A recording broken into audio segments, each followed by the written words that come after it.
শিবু হাজরা উত্তম সর্দার গ্রেফতার হওয়ার পরেও সন্দেশখালীতে সন্ত্রাসে বিরাম নেই। পুলিশের পোশাকে একদল লোক দুষ্কৃতীদের নিয়ে বাড়িতেই হামলার অভিযোগকারী নির্যাতিতার। কালকে এসে ভাঙচুর করেছে, আমার ঘরের জানলা ঘরের সামনে ভাঙচুর করেছে পুলিশের পোশাক পরে এসে। শেখ শাহজাহান বাহিনীর বিরুদ্ধে জমি দখল করে ভেড়ি তৈরির ভুরি ভুরি অভিযোগ। গ্রামবাসীদের ক্ষোভ প্রশমনে মরিয়া প্রশাসন। অভিযোগ শুনতে ক্যাম্প বসল সন্দেশখালীতে। বাড়ি বাড়ি ঘুরছেন বিডিও। তাকে সামনে পেয়ে শেখ শাহজাহান বাহিনীর বিরুদ্ধে ক্ষোভ উগরে দিলেন গ্রামবাসীরা। গ্রামবাসীদের আস্থা ফেরাতে সরকারি প্রকল্পের প্রচার প্রত্যাখ্যান সন্দেশখালীর বাসিন্দাদের। টাকা দিয়ে মুখ বন্ধ করা যাবে না, ক্ষোভ উগরে দিলেন গ্রামবাসীরা। সন্দেশখালী কাণ্ডে ধৃত শিবপ্রসাদ হাজরা ৮ দিনের পুলিশ হেফাজত। শিবু প্রভাবশালী, জামিন পেলে এলাকায় শান্তি বিঘ্নিত হতে পারে। এতদিন পর গ্রেফতার করে আদালতে দাবি পুলিশের।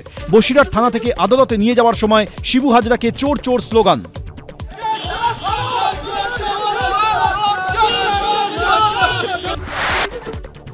শিবু হাজরা গ্রেফতার হওয়ায় আনন্দে মাতল সন্দেশখালী, চলল মিষ্টি বিলি।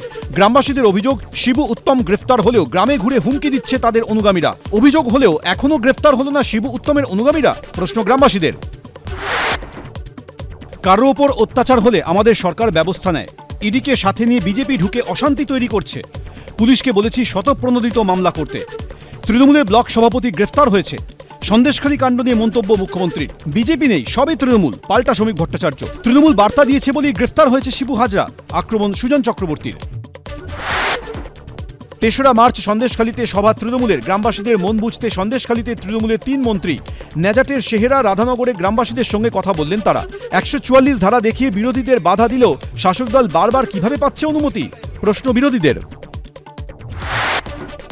গ্রেফতার শিবু হাজরা। বিধায়ক সুকুমার মাহাতোকে সন্দেশখালী ২ নম্বর ব্লকের দায়িত্ব দিল তৃণমূল। শিবু হাজরার বিরুদ্ধে তদন্ত শেষ হওয়ার পর পরবর্তী সিদ্ধান্ত, জানালেন সুজিত বসু।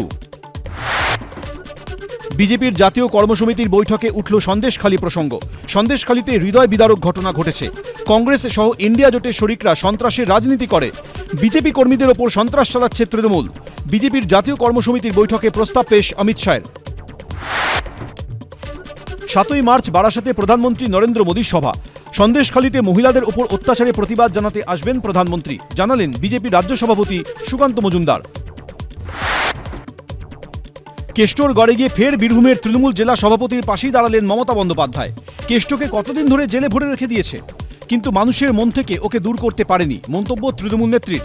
অনুব্রত মণ্ডল যদি মানুষের মনে থাকেন, সেই মানুষের মন নিয়ে চিন্তার বিষয় আছে, পাল্টা সুকান্ত মজুমদার। কাজল শেখকে বীরভূমের মুখ্যমন্ত্রী বলা ভুল হবে না, মন্তব্য তৃণমূল নেতা ও নানুর পঞ্চায়েত সমিতির প্রাক্তন সদস্য আলম শেখের। ভাইরাল তৃণমূল নেতার মন্তব্যের ভিডিও। কে কোথায় কি বলল তার দায় আমার নয়, প্রতিক্রিয়া কাজল শেখের। সন্দেশখালী কাণ্ডের আবহেই নির্বাচনী হিংসা ইস্যুতে তৃণমূলকে নিশানা অমিত শাহের। বাংলায় নির্বাচন মানেই দুর্নীতি আর হিংসা। বাংলায় শতাধিক বিজেপি কর্মী খুন হয়েছেন।